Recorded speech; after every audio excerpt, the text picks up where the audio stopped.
This video is going to be a film study look at some of the critical decisions that the Ravens coaching staff and to a certain extent players made in their loss to the Raiders in week 2. It certainly brings me no joy to make a video like this, but nonetheless, these are situations where I think the Ravens brass, starting with Coach Harbaugh and Todd Monken and then Zach Orr as the defensive coordinator, deserves some blame. There needs to be some difficult conversations either in the building or for those of us that are fans/analysts who try to look at the game from a serious standpoint. So it brings me no joy and certainly not something that I would want to happen to every single coach, but you are in charge of the team, and I think that there are things the Ravens were remiss at doing in terms of generating more points. I'm talking about the late second quarter situation. I will illustrate that here in a moment.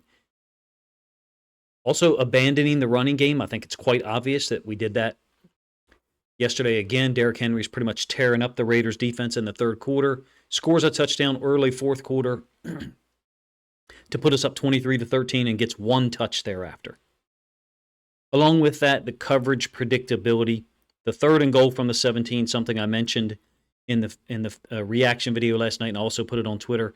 I will explore that in film study manner here by showing the play and talking about the dynamic that's created by the offense via the formation because they know the coverage that we're generally going to adhere to. And in that situation, with a non-scrambling quarterback in Gardner Minshew, on third and goal from the 17, he'd have to scramble 17 yards. I wouldn't have a problem with us doing some really conservative coverage schemes to basically keep the ball out of the end zone and force them to kick a field goal, allow us to retain a 4-point lead. So let's get to the film.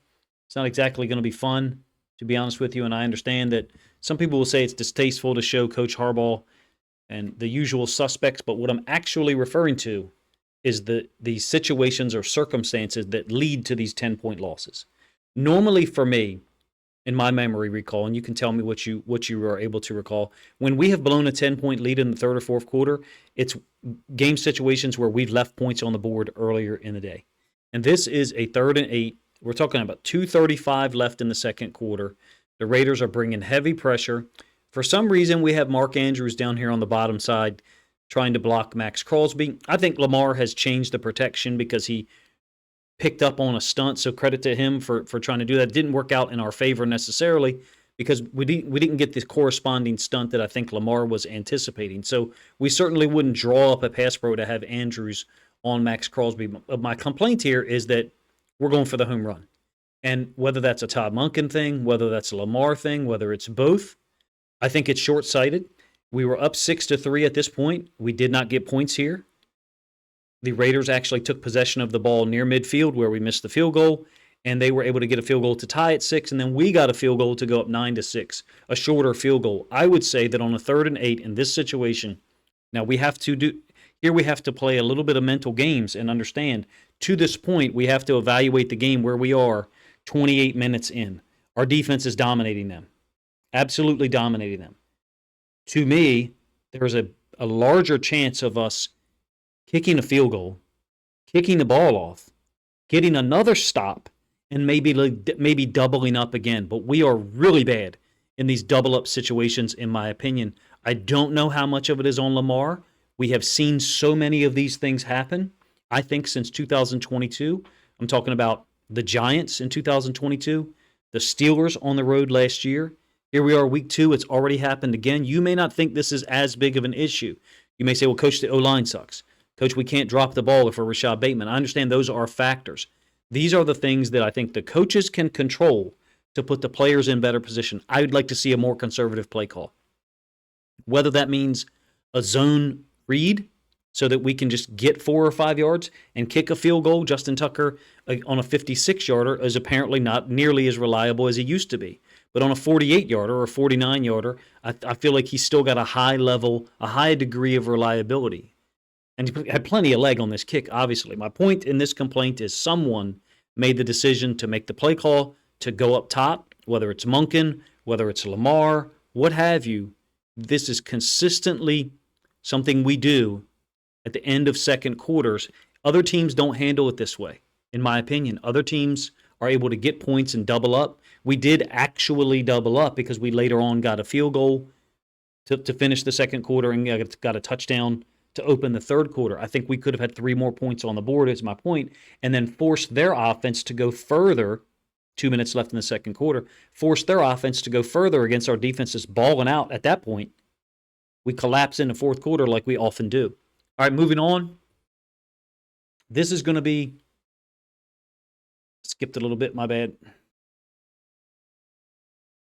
We're going to do the Brandon Stephens pass interference against Davante Adams next. So it's 3rd and goal from the 17. 4 minutes left in the game. And I think we're up by 7 here. So, yeah, it's a little double move. There's no route here that impresses me at all from Davante Adams. I mean, he had a great game, but all he's trying to do is sell Brandon Stephens on some type of move here to the outside that isn't going to happen. But what we're doing is we're playing man here, and then over to the trip side is we're playing zone. We do that all the time against trips with the back set into the boundary. The Raiders knew that. So they were able to create space such that it turned into a one-on-one. Even if you want to say, well, coach, this backside safety could certainly play a role. That's true. Oftentimes, the backside safety in some of our split field and match coverages is responsible for 3 vertical. So if they did run a deeper out with Davante Adams and 3 vertical, this backside safety would handle 3 vertical. It's not ubiquitous. It's not the only way that it works out. The front side number 3 is actually a tight end, so a little bit of a less of a threat of 3 vertical. But the Raiders knew that we were going to give them this coverage to the backside of a trips formation with the running back over there. I offer to you that we have a whole lot more options than just the one that we presented here. Is it a pass interference? Maybe. I mean, they called it. Maybe not. I really don't care. My point is we put Brandon Stephens in a position where he has all this space, and Gardner Minshew and the Raiders, on some degree, to some level, are taking advantage of the modern rule set in the NFL such that it rewards the offense for competing towards the football, but not the defense. Did Brandon Stephens grab him? Certainly. Did Davante Adams have his hands on him? Absolutely. You're not allowed to be in a 50-50 situation. And oftentimes in the modern game of football, I would say to you that I would like to have 3 outside linebackers on here in this obvious passing situation. And if the running back is going to release into the flats, peel one of them and live with the results. This is not Lamar Jackson back here at quarterback. This is not Jalen Hurts. It's not Josh Allen. I'm not going to scramble in from 17 yards out. My point is, mathematically, we can create another player who can help over here by going dime, which Zach Orr had done the week before, and allowing another DB to potentially help out with 3 vertical or 3 that originates from the other side. Hopefully I explained that in a way that makes sense. I get the benefit of Monday morning or Monday afternoon quarterback at this point because we see the routes. We see the routes that were actually run. It could have been a different route run by Davante Adams. My point is I think we opened ourselves up to this to a degree by creating a one-on-one situation for the Raiders just based on a simple formation adjustment. They scored, of course, on the very next play. Some lack of discipline, if you ask me. Marlon Humphrey appears to be in man here on Davante Adams. Adams does nothing off the snap. It's just a deke move. He acts like he's not a part of the play at all. You can see there's no release here at all. Marlon Humphrey's just putting gentle hands on him instead of punching him in the mouth. And Marlon looks into the backfield, and right at that time is when Davante Adams releases. Touchdown, 1 yard, tie game, 3:57 left. I don't know about you, but I think that there are dozens of tactical choices you could make on that 3rd and goal from the 17, in my opinion. Leaving Brandon Stephens one-on-one against Davante Adams is probably one of the worst. This is fourth quarter. This is actually before that particular situation. We are in a 3rd and 1. Henry has dominated the third quarter. We are 7:50 left in the game at this point. We're in a 3rd and 1. And we go with a tight end sneak with Charlie Kolar. Yeah, we get it. That's great. We made it more complicated than it needed to be. How many of these short yardage situations do we need to mess up? I seem to remember us messing 1 or 2 of them up against the Dolphins in 2022, obviously under a different offensive coordinator. It seems like the less complicated thing here to just get the ball to the running back who's been dominating. And if we want to do it from under center, of course, I don't get the benefit of being able to draw Lamar under center here, but if we want to do it from under center with Henry going here, or in reality, we probably want Henry going here since our left side runs were so much more dominant, and then Lamar booting off of it to the right to theoretically hold a backside edge defender. We can't do that at all, and Max Crosby knows it, so he jumps in to get involved. It's the tush push, and so we end up getting 5 or 6 yards with Charlie Kolar, but to no effect because we had a false start. Maybe you disagree. Maybe you say, Coach, Derrick Henry shouldn't false start. I want the ball in Derrick Henry's hands and not Charlie Kolar's. Period. If we're trying to close out the game, this is before they had tied the game. I believe it's, like I said, 7:45 left. So I kind of went back in time here. You may not be as frustrated with that particular situation as I am. I think we're looking at 3 examples of poor tactical decisions made by the guys in charge. John Harbaugh, Todd Monken, and Zach Orr. Did the players make mistakes? Sure. Rashad Bateman dropped the football. Right. Yeah, absolutely. It looks like a drop from the all-22 angle. It doesn't look as nearly like a great play by Ja'Cory Bennett as I thought in the reaction video that we saw on the TV angle. Do we need to cover better, tackle better at times? Sure. These are decisions that I think are made by coaches, paths that we go down that limit or lower our percent chance of success, in my opinion. This one is the challenge late second quarter.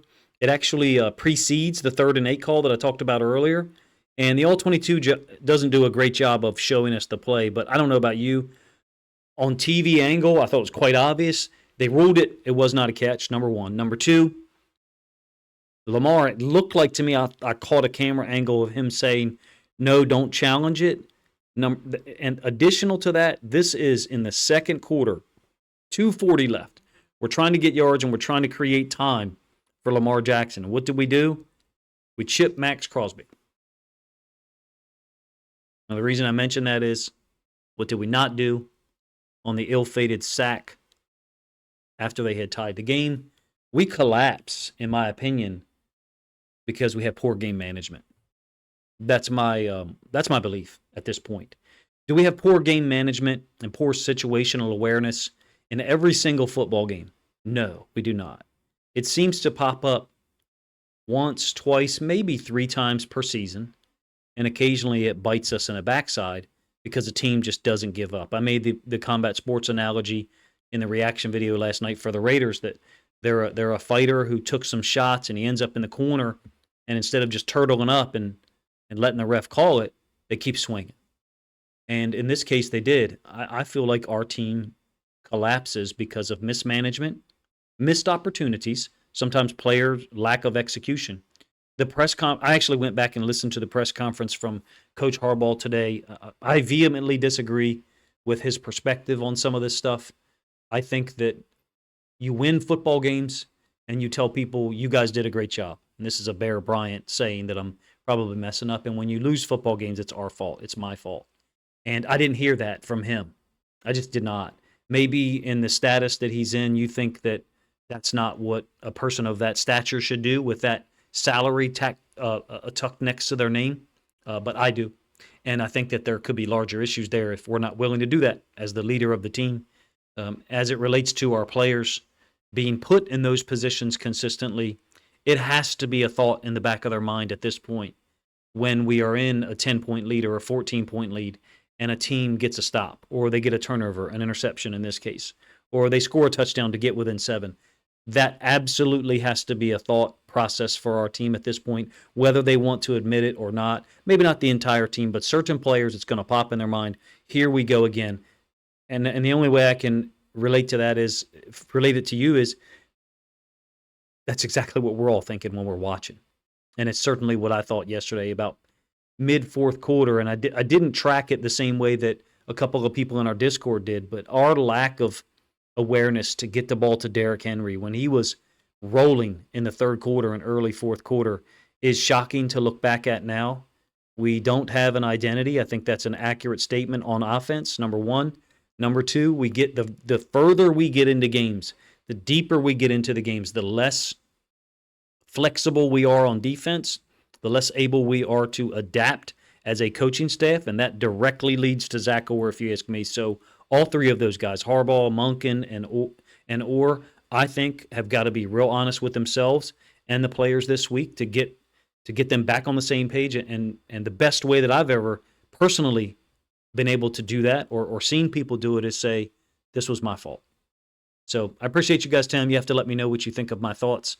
The 3 plays that I chose to illustrate poor in-game management / decisions by our coaching staff, the guys that get paid the big money to do so. And we just lost to a team that, in my opinion, is a tough, gritty group that plays very fast on defense, but nonetheless is not nearly as talented as we are.